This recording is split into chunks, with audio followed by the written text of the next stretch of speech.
Hello everyone, ICT virtual classes में मैं योगेश केमनी आपका स्वागत करता हूं। जैसा कि आप जानते हैं, हम लोगों ने लास्ट क्लास में देख लिया था कि भैया जब भी हम किसी बॉडी को वाइब्रेट करेंगे, यानी कि किसी बॉडी में कंपन प्रोड्यूस करेंगे, कंपन उत्पन्न करेंगे, तो उसके अंदर से ध्वनि उत्पन्न होती है, यानी कि वाइब्रेशन से ही साउंड आता है। ठीक है। So many of you might have seen the manjira. ठीक है। सिंबल जिसे हम बोलते हैं cymbals, and the ghatam and the नूट, जिसे हम मड पॉट्स बोलते हैं, वो होता है ना करताल। बेसिकली घटम मतलब क्या होता है, घड़े होते हैं, घड़े बजाए जाते हैं। ठीक है। सो ये सारे के सारे म्यूजिकल इंस्ट्रूमेंट यूजुअली अलग अलग कंट्रीज में यूज होता है। तो हर एक इंस्ट्रूमेंट को बीट किया जाता है, यानी कि मारा जाएगा, स्ट्रक किया जाएगा, तब जाके ये एक साउंड प्रोड्यूस करेगा। So you too can make a musical instrument. आप भी क्या कर सकते हो, मंजीरा आपने देखा होगा, वो जो कीर्तन या फिर हम कहते हैं उसमें बजाते हैं हम, जब भी कोई जुलूस जा रहा होता है उसमें हम बजाते हैं मंजीरा। वो दो होते हैं ना, छोटे छोटे से हमारे पास मेटेलिक प्लेट्स होती है, उनको हम बीट करेंगे, हिट करेंगे तो वो बजती हैं। तो मंजीरा हो गया। घटम हमारे पास क्या हो गया, कोई घड़ा बजाना हो गया। ठीक है। तो इस पे जब हम स्ट्राइक करेंगे तो साउंड प्रोड्यूस होती है। चलिए, नाउ एक्टिविटी है, take 6 to 8 bowls of tumbler और tumblers, fill them with water up to the different level. आपने क्या करना है, अलग अलग अलग अलग क्या लेने, पानी के ग्लास ले लिए, कोई टम्बलर ले लिया, और आपने सबका लेवल अलग अलग तरीके से पानी से भर दिया, यानी कि किसी में कम पानी, किसी में थोड़ा ज्यादा, किसी में और ज्यादा, किसी में और ज्यादा, किसी में और ज्यादा, किसी में और ज्यादा। ठीक है। यानी कि आपने लेवल सबका अलग अलग कर दिया। नाउ आपने इसको बीट करना शुरू किया, वन बाय वन पेंसिल से स्ट्राइक करेंगे, तो आप देखेंगे आपको अलग अलग साउंड यहाँ पर सुनाई देगा, टन टन टन टन टन टन, ऐसा आएगा। द रीजन क्या है अलग अलग साउंड आने का, क्योंकि इसके अंदर का एयर कॉलम अलग अलग है, हवा अलग अलग है सब में, और हवा अलग अलग है तो एयर कॉलम के कारण क्या करेगी, वाइब्रेशंस भी अलग अलग तरीके की होगी। ठीक है। So when we pluck the string of a instrument, जैसे सितार या गिटार की जब हम क्या खींचते हैं, तार को खींचते हैं, तो साउंड हम जो सुनते हैं वो एक्चुअली वो स्ट्रिंग की साउंड नहीं होती, वो पूरे इंस्ट्रूमेंट को क्या करता है, फोर्स करता है वाइब्रेशन करने के लिए, और वो इंस्ट्रूमेंट की आवाज हम सुनते हैं। ठीक है। When we strike the membrane of mridang, यानी कि जब हम ढोल की या डमरू की या मृदंग बजाते हैं, तो उसमें जब साउंड आता है तो हम क्या सुनते हैं, the sound that we hear is not only that of membrane. जिसको मारा है साउंड सिर्फ वहीं से नहीं आ रहे, पूरे तबले या पूरी बॉडी की वाइब्रेशन से हमें ये साउंड प्रोड्यूस हो रहा है। ठीक है। सो ये बात याद रखना। ना पहली यहाँ पर क्वेश्चन पूछते हैं कि जब हम बोलते हैं तब कौन सा पार्ट हमारा वाइब्रेट कर रहा है। तो मैंने तो गला बोल दिया, लेकिन गले के अंदर और कौन सा पार्ट है जो बेसिकली, या स्पेशल पॉइंट कौन सा है जो वाइब्रेट करे और हमें आवाज या ध्वनि सुनाई दे। तो साउंड प्रोड्यूस बाय ह्यूमन, मनुष्य द्वारा कैसे ध्वनि की उत्पत्ति होती है। Speak loudly for a while और सिंग अ सॉन्ग, बहुत तेज बोलो और गाना गाओ कोई, और बज लाइक अ बी, बी की तरह, यानी कि करो, है ना। तो आप अपने हाथ को अपने थ्रोट पे यानी कि गले पे रखोगे तो आपको क्या फील होगा, आपको वाइब्रेशन फील होगी। So in humans the sound is produced by the voice box और द लार्निक्स। तो ह्यूमन बीइंग में जो साउंड होता है, यानी कि जो ध्वनि होती है, वो वॉइस बॉक्स या लार्निक्स हम कहते हैं, इनसे आती है। ठीक है। गले के अंदर लार्निक्स होती है, वॉइस बॉक्स होता है, यहाँ से आता है। तो आप अपनी फिंगर को अपने थ्रोट गले पे रखें, you will find a hard bump to see to move when you swallow. और आप अपने जब भी कुछ घूट रहे होंगे तो ऐसे रखना, और ऐसे घुटते हुए हाथ लगाना, तो आप देखोगे एक बम्प आएगा, हल्का सा क्या होगा, आपके हाथ में ऐसा फील होगा। ठीक है। तो ये जो पार्ट है इसी को हम वॉइस बॉक्स बोलते हैं। ये जो पार्ट आपकी बॉडी में, इसको वॉइस बॉक्स बोलते हैं। It is the upper end of the wind pipe, और हमारी जो सांस लेते हैं वो जो विंड पाइप है उसकी अपर एंड को हम वॉइस बॉक्स बोल रहे हैं। यहाँ पर दो वोकल कॉर्ड्स होती हैं जो स्ट्रेच होती है, खिंचती हैं, और लार्निक्स इस तरीके से होती है कि जब हम खिंचती हैं, नैरो होती हैं, यानी कि सिकुड़ती है और स्ट्रेच होती है, सिकुड़ती है और स्ट्रेच होती है। और इस तरीके से जब भी इनसे हवा पास होती है तो बेसिकली क्या होता है, आवाज यानी कि ध्वनि उत्पन्न होती है। तो इस तरीके से आप कह सकते हो कि हमारे गले में यहाँ पर है। ठीक है। इस तरीके से दिखेगा, तो वॉइस बॉक्स हमारा ये रहा हमारे गले में। तो जब हमारे लंग क्या करते हैं, एयर को इनसे पास कराते हैं, तो वोकल कॉर्ड वाइब्रेट होती है। जब भी हमारे फेफड़े सांस को, हवा को इनसे पास कराएंगे तो हमारे वोकल कॉर्ड वाइब्रेट होगी। जो भी वाइब्रेट होने के कारण जो भी मसल इसके साथ अटैच होगी वोकल कॉर्ड में, वो क्या करेगी, टाइट होगी और लूज होगी, टाइट होगी, लूज होगी, टाइट होगी, लूज होगी। और टाइट और थिन होने के कारण यहाँ पर हमें अलग अलग क्वालिटी ऑफ वॉइस सुनने को मिलती है, यानी कि अलग अलग तरीके की आवाज हम यहाँ पर बोल सकते हैं। From that when they are loose and thick. ठीक है। इस तरीके से हमें क्या करते हैं, हम ह्यूमन बीइंग साउंड प्रोड्यूस करते हैं। तो बेसिकली ह्यूमन बीइंग कहाँ से साउंड प्रोड्यूस करते हैं, वॉइस बॉक्स, वॉइस बॉक्स कह लीजिए, और जिसको हम टेक्निकलिटी में अगर देखें तो लार्निक्स कहते हैं। ठीक है। तो लार्निक्स से या वॉइस बॉक्स से हमारी क्या आती है, आवाज यहाँ से आती है। ठीक है। चलिए फटाफट नोट करते हैं।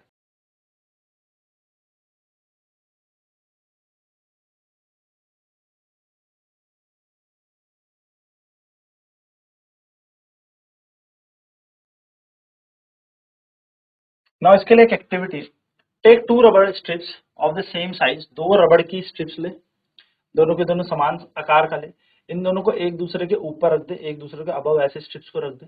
Now blow air through the gap, अब इसके बीच से ना, इन रबड़ के बीच से हवा फूंक मारो, ठीक है। As air blows through the stretched रबड़ स्ट्रिप्स, जैसे ही रबड़ से अंदर से हवा निकलेगी, you can also take a piece of paper with a narrow slit and hold it between your finger as shown. तो आप देखोगे कि यहाँ से क्या होगा, हवा निकलेगी ना तो आवाज आएगी। आप ऐसा कर सकते हैं कि आप एक पेपर को ऐसे काट के भी यहाँ पर क्या कर सकते हैं, यूज कर सकते हैं, और इस पर फूंक मारेंगे तो हवा निकलेगी। यानी कि ये स्लिट आपने बनाई, अपने दोनों उंगलियों के बीच में रखी, एंड देन इसमें से हवा पास कराई, तो आपको यहाँ से साउंड आएगा। तो हमारी वोकल कॉर्ड भी इसी तरीके से साउंड प्रोड्यूस करती है, कुछ कुछ इसी मैनर में हमारी साउंड प्रोड्यूस करती है, ठीक है। यानी कि यहाँ पर क्या होगा, स्ट्रेचिंग होगी और कॉन्ट्रैक्शन होगा। आपसे यहाँ पर ये क्वेश्चन कई बार पूछा जा सकता है कि जो वोकल कॉर्ड होता है मैन में, मैन मतलब पुरुषों में, जो वोकल कॉर्ड होता है वो 20 मिलीमीटर लॉन्ग होता है, जबकि वुमेन का 15 लॉन्ग होता है, 15 मिलीमीटर लॉन्ग होता है। चिल्ड्रन का जो है उनके पास बहुत छोटी वोकल कॉर्ड होती है, इसीलिए जो उनकी वॉइस होती है मैन की, वुमेन की और बच्चों की, तीनों अलग अलग होती है। आपने देखा होगा आदमियों की आवाज, औरतों की आवाज और बच्चों की आवाजों में फर्क होता है, क्यों? क्योंकि हमारी वोकल कॉर्ड अलग अलग होती है। तो जो मेल होते हैं या मैन होते हैं, पुरुष होते हैं, उनकी वोकल कॉर्ड जाती है 20 मिलीमीटर लंबी। ह्यूमन जो वुमेन होती हैं, वुमेन में 15 मिलीमीटर लॉन्ग होता है, और बच्चों की इससे छोटी आपकी क्या होती है, वोकल कॉर्ड होती है। Now sound need a medium for propagation. अब सवाल यह है कि मैंने तो बोल दिया, चलो मैं उत्पन्न कर रहा हूँ ध्वनि अपनी वोकल कॉर्ड से, अब आप वहां पे खड़े हो तो आप कैसे सुन पा रहे हो? तो ध्वनि ना बिना माध्यम के नहीं चल सकती, ध्वनि को चलने के लिए माध्यम की आवश्यकता होती है। यानी कि sound needs medium for a propagation, यानी कि चलने के लिए ध्वनि को माध्यम की आवश्यकता होती है। So when you call up your friend who is standing at the distance, जब आप अपने दोस्त को नाम से बुलाते हैं या जोर से आवाज लगा रहे हैं या कुछ भी कर रहे हैं, जो दूर खड़ा है, तो वो आपके आवाज को सुन सकता है, आपकी वॉइस को सुन सकता है। ऐसा कैसे हो गया कि मैं यहाँ से बोल रहा हूँ और उतनी दूर तक आवाज चली गई, ठीक है। तो याद रखिएगा, इसके लिए यहाँ पर एक एक्टिविटी है कि हमने किया क्या, एक मेटल और ग्लास के टम्बलर को हमने लिया, यानी कि एक कांच ले लो, और उसके ऊपर क्या लिया, हमने उसको ड्राई देखना है, ठीक है, सूखा हुआ होना चाहिए, क्योंकि हमने यहाँ पर सेलफोन डालना है, ठीक। तो place a cellphone in it, remember that the cellphone must not be kept in water, तो याद रखना सेलफोन को वाटर में नहीं रखना, ठीक है। Ask your friend to give a ring on this cellphone, तो आप अपने दोस्त को बोलो कि जरा सेलफोन पे रिंग कर, तो रिंग बजेगी, है ना। तो लिसन करना, सुनना, जरा ध्यान से सुनना, तो आपको यहाँ पर आवाज आएगी। Now surround the rim of the tumbler with your hand, अब आप क्या कर देना, इस टम्बलर के जो रिम है यानी कि ऊपर पे हाथ लगा देना या साइड में हाथ लगा देना ऐसे। Put your mouth on the opening between your hands, तो ऐसे करना और अपना मुंह लगा देना इस ओपनिंग के बीच में, ठीक है ना। अब बोलना रिंग करने को, तो आप लिसन करोगे कि यहाँ पर आवाज जो है इस टम्बलर के अंदर वो आने हल्की हल्की आएगी। अब धीरे धीरे ना सारी जो हवा है उसको सोखने लग जाना, धीरे धीरे सारी हवा को सक करने लग जाना जो ग्लास के अंदर है, इस मेटल के अंदर, और अपने दोस्त को बोलना फिर से रिंग करने के लिए इस टम्बलर में। तो अब आपको दिखाएगा कि ये आवाज धीरे धीरे फेंटर यानी कि कम हो रही है। अब आपको ऐसे इसकी आवाज कम सुनाई देगी। तो धीरे धीरे जैसे जैसे जैसे जैसे आप एयर सक करने लगोगे, सारी हवा इससे चूसने लगोगे, होगा क्या, सारी हवा इससे खींचोगे, वैसे वैसे इसकी आवाज फेंट होने लग जाएगी, यानी कि कम होने लग जाएगी। जैसे आप अपने टम्बलर को मुंह से अलग करोगे, फिर से साउंड क्या हो जाएगी, लाउड हो जाएगी, दोबारा से आवाज तेज हो जाएगी। तो हुआ क्या इसमें एक्सपेरिमेंट में, इस एक्सपेरिमेंट में या इस एक्टिविटी में आपने ये देखा कि ध्वनि जो है, आवाज जो है, साउंड जो है, ये तब चल पा रहा था जब माध्यम था, एयर थी। जैसे ही मैंने माध्यम कम करने लग गया, हवा को सक करने लग गया, इसकी आवाज फेंटर होने लगी, कम होने लगी, ठीक है। So can you think explanation, is it possible to decrease amount of air in the tumbler had something to do with decrease in loudness of the ring? तो क्या हवा की अमाउंट को कम करने से क्या ध्वनि के प्रबलता पर, मैं बोल सकता हूँ लाउडनेस पर, कोई फर्क पड़ा? तो yes, if you had been able to suck all the air in the tumbler, अगर आप ऐसा कर सकते थे और आप सारी हवा सक कर लेते, तो आपको बिल्कुल साउंड सुनाई ही नहीं देता, क्योंकि साउंड को मीडियम चाहिए ट्रेवल करने के लिए, यानी कि sound need material medium to travel. तो when air has been removed completely from a vessel, जैसे ही हवा हमने उस पूरे बर्तन से निकाल ली, तो उसके अंदर निर्वात बन गया, वैक्यूम बन गया, और वैक्यूम बनते ही साउंड ट्रैवल नहीं कर सकता वैक्यूम से, यानी कि sound can not travel through vacuum. ठीक है, तो ये बात ध्यान रखना। वैक्यूम मतलब जहां पर कोई मीडियम नहीं होता, यानी कि चंद्रमा पर अगर आप गए तो वहां पर आप साउंड नहीं सुन पाओगे। आप बोल तो लोगे, कुछ भी आप मुंह हिलाते रहोगे, लेकिन दूसरा सुन नहीं पाएगा। कारण क्या है? क्योंकि वहां पर वैक्यूम है। वैक्यूम है तो क्या होगा? साउंड ट्रेवल नहीं कर पाएगा। ठीक है, ध्वनि जो है वो चल नहीं पाएगी। चलिए, तो ये बात ध्यान में रखिएगा। नोट करते हैं इस पॉइंट को, फिर बढ़ते हैं आगे की तरफ।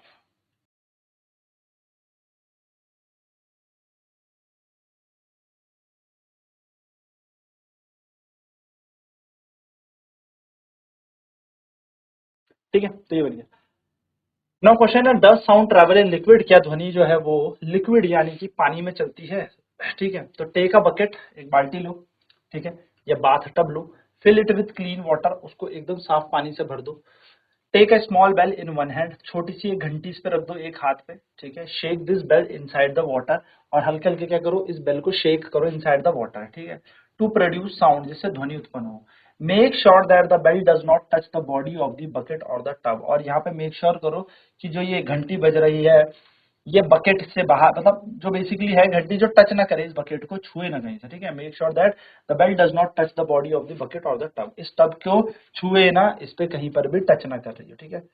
नाउ यहाँ से हमें क्या पता लगेगा? हम यहाँ से ये देखेंगे, हल्का सा कान लगाएंगे पानी में, अंदर मत डुबा देना, हल्का सा रखना जिससे पानी हमारे कानों में ना आए। हल्का सा कान अपना पानी की सतह पे लगाएं, सरफेस पे लगाएं, और घंटी को बजाएं, लेकिन घंटी को इस तरीके से बजाना कि वो टब के अंदर से किसी टब के पार्ट को ना छू रही हो, सिर्फ पानी में बज रही हो हल्की हल्की। आप देखेंगे कि आपको साउंड सुनाई देगा, यानी कि इससे ये पता लगता है कि जो ध्वनि है वो पानी में या लिक्विड में भी चलती है। तो यहाँ पर पहेली कहती है, oh that is how whales and dolphins might communicate under water. इसी तरीके से जो वेल होती है, वेल मछली या डॉल्फिन होती है, वो पानी में इधर उधर अपने और दूसरे डॉल्फिन से या वेल्स से कैसे कम्युनिकेट करती हैं, ये यहाँ पर एक तरीका है, ठीक है। तो चलिए यहाँ पर देखते हैं, let's find if sound can travel through solid also. तो यहाँ पर अब ये तो हमने देख लिया कि हवा में तो साउंड चलता है, वैक्यूम में साउंड नहीं चलता, पानी में यानी कि लिक्विड में साउंड चल रहा है, यानी कि लिक्विड में भी ट्रेवल कर रहा है। अब हम नेक्स्ट एक्टिविटी में ये देखते हैं कि अगर ठोस पदार्थ है, क्या कोई सॉलिड सरफेस है, तो क्या साउंड उसमें ट्रेवल करेगा। So take a metre scale और a long metal rod and hold it one end to your ear. क्या करो, एक लॉन्ग मेटल रॉड लो, लंबी सी मेटल की रॉड ले लीजिए, और अब उसको क्या करें, अपने एक दोस्त को बोलो साइड में रखना और अपने कान पे लगाना है, उस पर स्क्रैच करना है एक कोने से। यानी कि आपने क्या किया, एक आपने रॉड ली और एक अपने दोस्त के हाथ में दी और बोला स्क्रैच करना, तो इस पे स्क्रैच या टैप करेगा, और आप अपने कान पे दूसरी तरफ से क्या करके रखना, इस रॉड को लगा के देखना। सो आप देखेंगे, can you hear the sound of the scratching, क्या आपको ये स्क्रैचिंग का साउंड सुनाई देगा। Ask your friend to able to hear the same sound. अब आप उल्टा करो, अब आप अपने दोस्त को बोलो कि तू अपने कान में लगा, मैं स्क्रैच करता हूँ इस रॉड को। तो आप देखेंगे ऐसा साउंड ट्रैवल करेगा। आप ऐसा भी कर सकते हैं कि टेबल के एक कोने पे अपना कान लगाएं और दूसरे कोने पे बोले दोस्त को टैप करने को। तो आप देखेंगे कि ये जो वुडन लकड़ी का जो यहाँ पर टेबल है, इसमें भी क्या होगा, साउंड ट्रैवल करेगा। तो you can also perform the above activity by placing your ear at the end of a long wooden or metallic table and asking your friend to gently scratch the other end of the table। तो आप अपने दोस्त को यहाँ पे बोलो scratch करने के लिए, जिससे ये ध्वनि आ जाएगी। We find that sound can travel through wood और मेटल। तो हम यहाँ पर ये देखेंगे कि जो ध्वनि है वो लकड़ी और मेटल यानी कि धातु से ट्रेवल कर सकती है। In fact sound can travel through any solid. In fact ये बात भी तय है कि कोई भी सॉलिड हो, ध्वनि यहाँ पर क्या करेगी, ट्रेवल भी कर सकती, ट्रेवल करेगी, यानी कि ठोस में ध्वनि चलती है। You can perform interesting activity show that sound can also travel through strings. तो आपने यहाँ पर क्या किया, स्ट्रिंग्स बांधी, स्ट्रिंग के बीच में ये एक पेपर कप यहाँ ले लिया, पेपर कप यहाँ ले लिया, और इन दोनों के थ्रू आपने यहाँ से, एक ने बोला एक ने कान लगाई, तो आप देखोगे यहाँ की आवाज यहाँ पे पहुंच जाएगी। यानी कि इवन साउंड इस स्ट्रिंग, छोटी सी रस्सी पे भी ट्रेवल कर सक रहा या कर सकता है। ठीक है, चलिए तो फटाफट नोट करेंगे कि यस, साउंड ट्रेवल कर सकता है सॉलिड से, साउंड ट्रेवल कर सकता है लिक्विड से, एंड साउंड ट्रेवल कर सकता है आपके एयर से, लेकिन साउंड कभी भी वैक्यूम में ट्रेवल नहीं करता।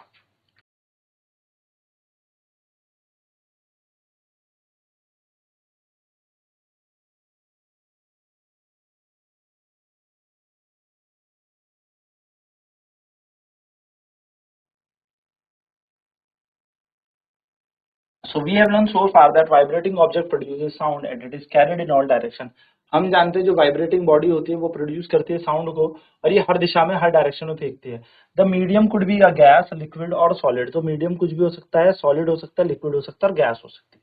सो we hear sound through our ears. अब हम जानते हैं जो हम ध्वनि सुनते हैं हम कैसे सुनते हैं, एयर से सुनते हैं, अपने कानों से हम ध्वनि को सुनते हैं।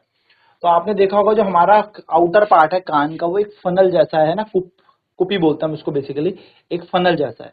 तो जब साउंड इससे एंटर करता है तो आधा से ज्यादा साउंड क्या होता है हमारे कानों में यहीं से क्या हो जाता है, एकदम कन्वर्ज हो जाता है। ठीक है, और स्ट्रेच्ड मेम्ब्रेन की तरह हमारे कानों में पड़ता है, और जिसको हम कहते हैं ईयर ड्रम। हमारे कान में क्या होता है, हमारे कानों में पर्दा होता है, वो एक स्ट्रेच मेम्ब्रेन होती है, यानी कि एक टाइट, जैसे तबले के ऊपर होती है ना मेम्ब्रेन, वैसे एक झिल्ली सी होती है, उसको हम ईयर ड्रम कहते हैं। तो ये क्या करता है, एक इंपॉर्टेंट फंक्शन प्रॉपरली यहाँ पर ये रोल प्ले करता है। इसको समझने के लिए एयर ड्रम के लिए हम एक टीन मॉडल एयर ड्रम बनाएंगे, यानी कि टीन जैसा एक एयर ड्रम बनाने की कोशिश करेंगे।